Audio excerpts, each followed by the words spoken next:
ஆண்டவராகிய இயேசு கிறிஸ்துவின் இனிய பெயரில் உங்கள் அனைவரையும் அன்போடு வாழ்த்துகின்றேன். ஆண்டவருடைய வார்த்தைகளை தியானிக்கும்படி வேண்டுதல் செய்வோம். திருமறையை எங்களுடைய கரங்களில் தந்து திருமறையின்படி வாழ வேண்டும் என்று எங்களை பணிக்கிற எங்கள் அன்பின் ஆண்டவரே, உம்முடைய வார்த்தைகளினூடாக தினந்தோறும் எங்களோடு பேசுகின்றீர். இந்த நாளிலும் லவோதிக்கேயா திருச்சபைக்கு நீர் சொல்கின்ற செய்திகளை நாங்கள் தியானிக்கிற பொழுது உம்முடைய பேரருளை தந்து அந்த வார்த்தைகளை உட்கொண்டு அவற்றின்படி நடக்க எங்களுக்கு உதவி செய்ய வேண்டும் என்று இயேசு கிறிஸ்துவின் பெயரில் கேட்கிறோம் சுவாமி, ஆமேன்.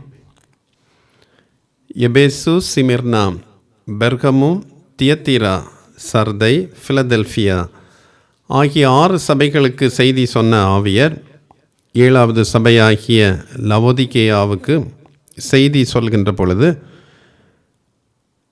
15-16 ஆகிய வசனங்களில், வெளிப்படுத்தல் 3ஆம் அதிகாரம் 15-16 ஆகிய வசனங்களில் லவோதிக்கேயா சபை அனலும் இல்லாமல் குளிரும் இல்லாமல் வெதுவெதுப்பாக இருக்கிறது என்று குறைப்பட்டார். வெளிப்படுத்தல் 3ஆம் அதிகாரம் 17-18 ஆகிய வசனங்களில் லவோதிக்கேயா சபை தனது சொந்த செல்வத்தின் மீது அதிக நம்பிக்கை கொண்டு தான் மிகுந்த வறுமையில் இருப்பதை குறித்து அறிவில்லாமல் இருக்கிறது என்று ஆவியானவர் கவலை கொள்கின்றார். லவோதிக்கேயா சபை 3 காரியங்களில் தன்னை குறித்து பெருமையாக கருதியது. அவற்றை இன்றைக்கு நாம் தியானிக்கப் போகின்றோம். முதலாவதாக அதனுடைய செல்வ செழிப்பு. 17ஆம் வசனத்தை பாருங்கள். நீ நிர்பாக்கியம் உள்ளவனும் பரிதபிக்கப்படத்தக்கவனும் தரித்திரனும் குருடனும் நிர்வாணியுமாய் இருக்கிறதை அறியாமல் நான் ஐஸ்வர்யவான் என்றும் திரவிய சம்பன்னன் என்றும் எனக்கு ஒரு குறைவும் இல்லை என்றும் சொல்லுகிறாய். 17ஆம் வசனத்தினுடைய முதல் பகுதியில் நீ நிர்பாக்கியம் உள்ளவனும் பரிதபிக்கப்படத்தக்கவனும் தரித்திரனுமாயிருக்கிறாய் என்பதை அறியாமல் இருக்கிறாய் என ஆவியானவர் லவோதிக்கேயா சபைக்கு உணர்த்துகிறார். செல்வ செழிப்பு மிகுந்த சபை, ஆனால் ஆவியானவர் இந்த சபைக்கு செய்தி சொல்கின்ற பொழுது இந்த சபையினுடைய தரித்திரத்தை, அது தன்னுடைய ஆவிக்குரிய நிலையை உணராமல் இருக்கிறதை அவர் குறிப்பிட்டு சொல்கின்றார். இந்த நகரில் செல்வம் மிகவும் அதிகமாக இருந்தது. அதற்கு செல்வத்தை பற்றிய அல்லது பணத்தை பற்றிய பிரச்சனையே இல்லாமல் விளங்கியது என்று சொல்லலாம். கிபி 17ஆம் ஆண்டில் பூமி அதிர்ச்சியினால் இந்த நகரம் அழிந்த பொழுது ரோம அரசு இதற்கு உதவி செய்து இந்த நகரத்தை மீண்டும் கட்டி எழுப்புவதற்கு துணையாக இருந்தது. ஆனால் மீண்டும் கிபி 60ஆம் ஆண்டில் பூமி அதிர்ச்சி ஏற்பட்ட பொழுது பிற உதவிகளின்றி இந்த நகரமே அந்த நகரை கட்டி எழுப்புவதற்கு செல்வம் கொண்டிருந்தது என்று வரலாறு கூறுகின்றது. அத்தகைய செல்வம் நிறைந்த ஒரு நகராக லவோதிக்கேயா விளங்கியது. ஆனால் இந்த வசனத்தில் 17ஆம் வசனத்தில் நாம் படிக்கிற பொழுது பரிதபிக்கக்கூடிய நிலையில் தரித்திரனாயிருக்கிறாய் என்று ஆவியானவர் கூறுகிறார். அப்படியானால் உண்மையில் செல்வம் மிகுந்திருக்கிறது, ஆனால் பரிதபிக்கக்கூடிய நிலை என்று ஆவியானவர் சொல்லுகிறாரே, அதன் காரணம் என்ன என்பதை நாம் சிந்திப்பது அவசியம். செல்வ செழிப்பில் நம்பிக்கை கொண்ட இந்த நகர மக்கள் ஆன்ம நிலையை பற்றி, தங்களுடைய யதார்த்த நிலையை பற்றி அவர்கள் உணராமல் இருந்தார்கள். அவர்கள் பெரும்பான்மையான யூதர்கள் மத்தியில் குறைந்த எண்ணிக்கை கொண்ட கிறிஸ்தவராக இருந்தனர். எனவே துன்புறுத்தல் வருமாயின் அவர்களால் நிலை நிற்க முடியாது என்கின்ற நிலை இருந்தது. ஆகவே அழிந்து விடுவோம் என்கின்ற ஒரு நிலை அதற்கு இருந்ததை பற்றி அவர்கள் கவலை கொள்ளாமல் வாழ்ந்தனர்.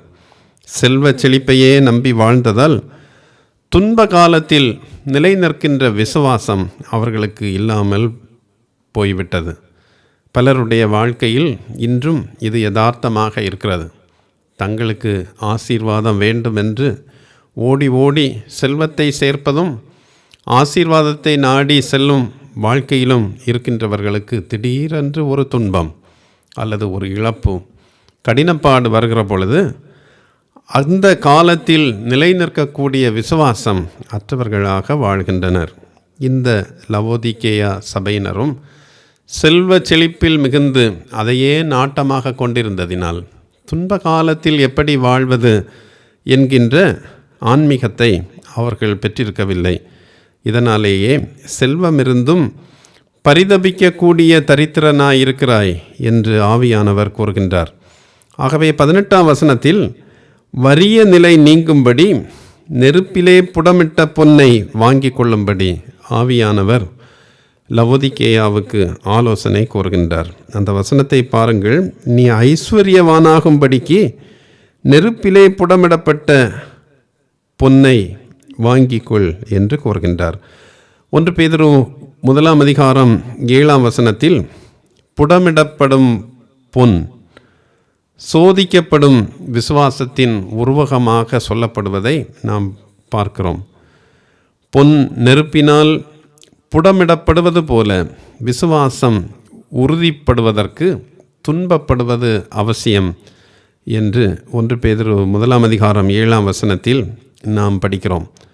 பணத்தினால் பெரும் காரியங்களை சாதிக்கலாம். ஆனால் பணத்தினால் நம்முடைய மகிழ்ச்சியையோ நம்முடைய உடல் நலத்தையோ மனநலத்தையோ உள அமைதியையோ நாம் பெற்றுக்கொள்ள இயலாது. எனவே பணம் சம்பாதிப்பதையே நோக்கமாக கொண்டு வாழ்வை நடத்தும் மனிதன் உண்மையில் தரித்திரனாக அவன் விளங்குகிறான். துன்பங்கள் பல வந்தும் சோதனைகள் வந்தும் அவற்றில் அமிழ்ந்து விடாது விசுவாசத்தில் உறுதியாக நிற்கும் மனிதன் ஆண்டவருக்கு முன்பாக செல்வந்தன் என்பதை லவோதிக்கேயா சபை மூலமாக நாம் அறிகின்றோம். மிகுந்த பாடுகளின் மத்தியிலும் வலிகளின் மத்தியிலும் ஞான பாடல்களை எழுதியவர் ஆனி ஜான்சன் ஃப்ளிண்ட் என்னும் ஒரு நல்ல பாடகர் 9 தலையணைகளை வலி ஏற்படும் இடங்களில் எல்லாம் வைத்தும் தூக்கம் வராமல் தன்னுடைய வாழ்வில் கடினப்பட்டார். ஏதாவது ஒரு பொருள் அவருடைய உடலில் பட்டாலும் மிகுந்த வலி அடைவாராம். ஆனால் வேதனைகளின் மத்தியிலும் அவர் எழுதிய பாடல்கள் பலரை விசுவாசத்தில் பலப்படும்படி செய்தது. இதுவே விசுவாசத்தில் செல்வர் என்கின்ற நிலை என்பதை நாம் புரிந்து கொள்கின்றோம். நம்முடைய விசுவாசம் எத்தகையது? நாம் விசுவாசத்தில் தரித்திரராக வாழ்கிறோமா அல்லது விசுவாசத்தில் செல்வந்தராக இருக்கிறோமா என்பதை சிந்தித்து பார்க்க ஆண்டவர் அழைக்கிறார். இரண்டாவதாக, இந்த லவோதிக்கேயா சபைக்கு இருந்த ஒரு பெருமை அதனுடைய உடை செழிப்பு. லவோதிக்கேயா தன்னை குறித்து பெருமையாக கருதிய காரியம் என்று சொல்லலாம். செல்வத்தை பெருமையாக கருதியது, தன்னுடைய உடையையும் பெருமையாக கருதியது. கம்பளி நூலுக்கும் கம்பளி ஆடைகளுக்கும் மிகவும் புகழ்பெற்ற நகராக லவோதிக்கேயா விளங்கியது. உலகில் உள்ள அனைத்து நாடுகளுக்கும் இங்குள்ள கம்பளி ஆடைகள் அந்த காலத்தில் ஏற்றுமதி செய்யப்பட்டன என்று இந்த நகரை பற்றி சொல்லப்பட்டிருக்கிறது. இதனால் இந்த நகருக்கு அதிக செல்வமும் கிடைத்தது. கம்பளி நூலும் ஆடையும் தங்களுடைய தேவைக்கு அதிகமாக இருப்பதாக மக்கள் நம்பினர். இந்த நிலையில் 17ஆம் வசனத்தில் ஆவியானவர் சொல்கின்ற பொழுது, நீ நிர்வாணியாக இருக்கிறதை அறியாமல் இருக்கிறாய் என்று குறிப்பிடுகிறார். 18ஆம் வசனத்தை பாருங்கள். அங்கே மீண்டும் ஒரு செய்தியை அவர் குறிப்பிடுகிறார். நீ நிர்வாணியாக இருக்கிறாய். ஆகவே 18ஆம் வசனத்தில் உன் நிர்வாணமாகிய அவலட்சணம் தோன்றாதபடிக்கு நீ உடுத்தி கொள்வதற்கு வெண் வஸ்திரங்களை என்னிடத்தில் வாங்கிக்கொள் என்றும் லவோதிகேயா சபைக்கு சொல்லுகின்றார். ஆவியானவர் கூறுகின்ற இந்த செய்தி லவோதிகேயா சபையினர் ஆடைகள் மிகுதியாக வைத்திருப்பினும் ஆன்மீக ஆடைகள் இல்லாமல் இருக்கின்றனர் என்பதை நமக்கு தெளிவாக சொல்லுகின்றன. திருமறையில் நிர்வாணம் என்பது ஆன்மீகம் அற்ற நிலையையும், ஆடைகளை உடுத்துவிப்பது என்பது ஆன்மீகத்தின் உயர்ந்த நிலையையும் குறிப்பிடுகின்றது. 1-2 எடுத்துக்காட்டுகளை சுட்டிக்காட்ட விரும்புகின்றேன். நாகும் 3ஆம் அதிகாரம் 4-5 ஆகிய வசனங்களில் துன்மார்க்கமாய் வாழும் உன் ஆடையற்ற நிலையை பகைவர் காணும்படி செய்வேன் என்று கூறுகின்றார். ஆள் பாதி ஆடை பாதி என்று நாம் சொல்லுவோம். ஆடை மனிதனுக்கு அந்தஸ்தை, ஸ்டேட்டஸை அல்லது மதிப்பை தருகின்றது என்பதை நாம் உணர்ந்திருக்கிறோம். ஆடை வெளிப்பிரகாரமான ஆடை அலங்காரமாக அந்தஸ்தை, ரெஸ்பெக்டை தருவது போல ஆன்மீக ஆடை அல்லது ஆன்மீக நிலை ஆன்மீகத்திற்கு ரெஸ்பெக்டை, ஸ்டேட்டஸை தருகிறது என்பதை நாம் இந்த வசனத்தின் ஊடாக புரிந்து கொள்கிறோம். ஆதியாகமம் 41ஆம் அதிகாரம் 42ஆம் வசனத்தில் பார்வோன் கடவுளுக்கு அஞ்சி வாழும் யோசேப்பை மெல்லிய வஸ்திரத்தால் உடுத்தி கௌரவிக்கிறார் என்று நாம் படிக்கிறோம். தானியேல் 5ஆம் அதிகாரம் 29ஆம் வசனத்தில் பெல்ஷாத்சார் தானியேலுக்கு இரத்தாம்பர ஆடையை உடுத்துவிக்கின்றார். லூக்கா 15ஆம் அதிகாரம் 22ஆம் வசனத்தில் தீய வழியை விட்டு திரும்பி வரும் இளைய மகனுக்கு தந்தை உயர்ந்த ஆடை கொண்டு வந்து உடுத்தும்படி கூறுகின்றார். ஆவியர் கூறுகின்ற செய்தியில் ஆன்மீக ஆடைகள் எதுவுமின்றி நிர்வாண நிலையில் லவோதிகேயா சபை இருப்பதாக கூறுகின்றார். ஆடைகளின்றி தரித்திர நிலை என்று இங்கே குறிப்பிடப்பட்டிருக்கிறது. ஆன்மீக குணங்களில் குறைபாடோடு லவோதிகேயா சபை இருக்கிறது என்பதை ஆவியர் கூறுகின்ற செய்தி உணர்த்துகின்றது. இப்படி ஆன்மீக ஆடை இல்லாத தரித்திர நிலை இருப்பினும் நீ நிர்வாணியாக இருப்பதை அறியாமல் இருக்கிறாய் என்று கூறுகின்றார். எனவே 18ஆம் வசனத்தில் உன் நிர்வாணமாகிய அவலட்சணம் தோன்றாதபடிக்கு நீ உடுத்திக் கொள்வதற்கு வெண் வஸ்திரங்களை என்னிடத்தில் வாங்கிக்கொள் என்று கோருகிறார். ஒரு மனிதன் பல ஆடைகளை வாங்கி தன்னை வெளியில் அழகுபடுத்தி கொள்ளலாம். ஆனால் நல்ல குணங்களையும் செயல்பாடுகளையும் அவனுக்கு கொடுப்பது ஆண்டவரே என்பதை நாம் மறந்துவிடக்கூடாது. கடையில் சென்றால் வெளிப்பிரகாரமான ஆடைகள் கிடைக்கும். நல்ல குணநலன்களை, நல்ல ஹேபிட்ஸ், இவற்றை நாம் பெற்றுக்கொள்ள ஆண்டவரை அணுகி ஒவ்வொரு நாளும் புது புது ஆடைகளால் அலங்கரிக்க வேண்டும் என்று ஆண்டவர் விரும்புகிறார். ஆகவே தான் லவோதிகேயா சபைக்கு அவர் சொல்கிற பொழுது என்னிடத்தில் வாங்கிக்கொள், உன்னுடைய அவலட்சணம் மாறும்படி நீ ஆன்மீக ஆடைகளை என்னிடத்தில் வாங்கிக்கொள் என்று ஆவியர் கூறுகிறார். நம்முடைய அல்மேராவை திறந்தால் நமக்கு நிறைய ஆடைகள் இருப்பதை நாம் அறிந்திருக்கிறோம். நாம் ஒவ்வொருவரும் வைத்திருக்கிற ஆடைகளின் அளவு நமக்கு தெரியும். நம்முடைய அல்மேராவில் இருக்கின்ற வெளிப்பிரகாரமான ஆடைகளைப் போல ஆன்மீக ஆடைகளை நாம் வைத்திருக்கிறோமா? நம்மிடத்தில் ஆன்மீக ஆடைகள் என்று சொல்வதற்கு எத்தனை ஆடைகள் இருக்கின்றன? அல்லது நாமும் லவோதிகேயா சபையினரைப் போல ஆடையில் ஆடையற்ற நிர்வாணிகளாக, தரித்திரராக இருக்கிறோமா என்பதை சிந்தித்து பார்க்க ஆண்டவர் அழைக்கிறார். கொலோசையர் 3ஆம் அதிகாரம் 5 முதல் 14 வரை உள்ள வசனங்களில் ஆன்மீக ஆடைகள் குறித்து திருமறை நமக்கு போதிக்கின்றது. கொலோசையர் 3ஆம் அதிகாரம் 5ஆம் வசனத்தை நான் வாசிக்கின்றேன். ஆகையால் விபச்சாரம், அசுத்தம், மோகம், துர்இச்சை, விக்கிரக ஆராதனையான பொருளாசை ஆகிய இவைகளை பூமியில் உண்டு பண்ணுகிற உங்கள் அவயவங்களை அழித்து போடுங்கள்.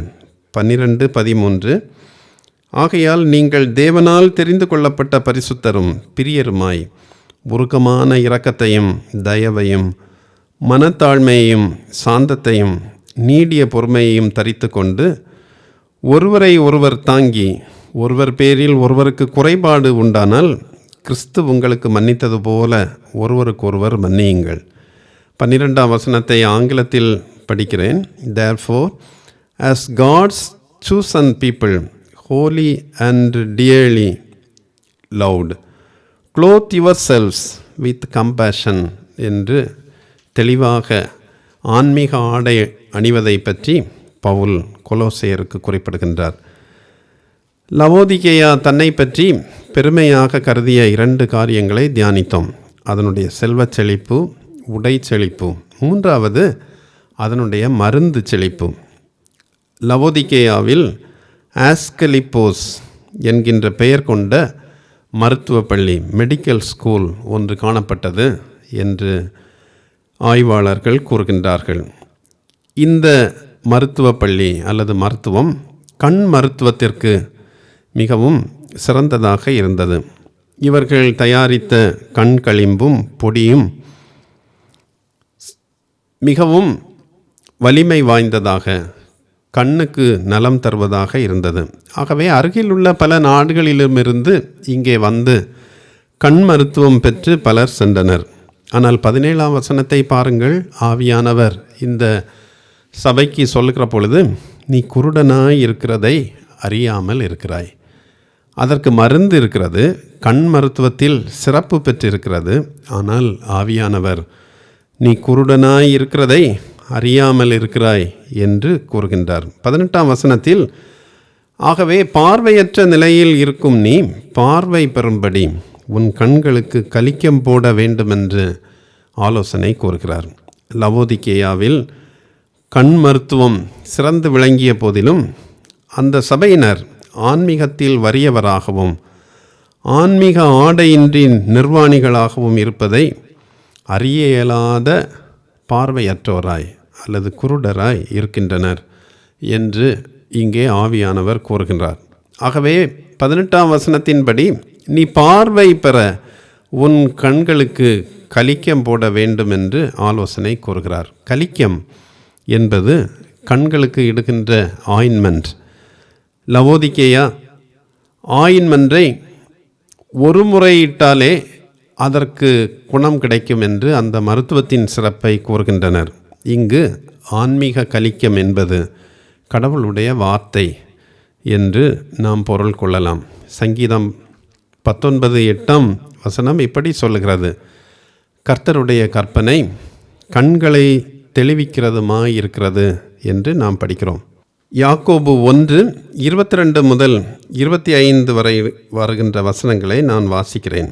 ஆகையால் நீங்கள் எல்லாவித அழுக்கையும் கொடிய துர்க்குணத்தையும் ஒழித்துவிட்டு உங்கள் உள்ளத்தில் நாட்டப்பட்டதாயும் உங்கள் ஆத்துமாக்களை இரட்சிக்க வல்லமை உள்ளதாயும் இருக்கின்ற வசனத்தை சாந்தமாக ஏற்றுக்கொள்ளுங்கள். அல்லாமலும் நீங்கள் உங்களை வஞ்சியாதபடிக்கு திருவசனத்தை கேட்கிறவர்களாய் மாத்திரமல்ல, அதன்படி செய்கிறவர்களாயும் இருங்கள். எண்ணத்தினால் எனில் ஒருவன் திருவசனத்தை கேட்டும் அதன்படி செய்யாதவனானால் கண்ணாடியிலே தன் சுபாவ முகத்தை பார்க்கிற மனுஷனுக்கு ஒப்பாயிருப்பான் என்று இந்த வசனம் சொல்கின்றது. சிலர் கண்களுக்கு மை போடுவதை பற்றி இங்கே சொல்லப்பட்டிருக்கின்றது. இங்கு கடவுளுடைய வார்த்தையை கொண்டு ஆன்மீக கண்களுக்கு மையிட வேண்டும் என்று ஆண்டவர் அழைக்கின்றார். லவோதிகேயா திருச்சபை பெருமையாக கருதிய 3 காரியங்களை நாம் தியானித்தோம்.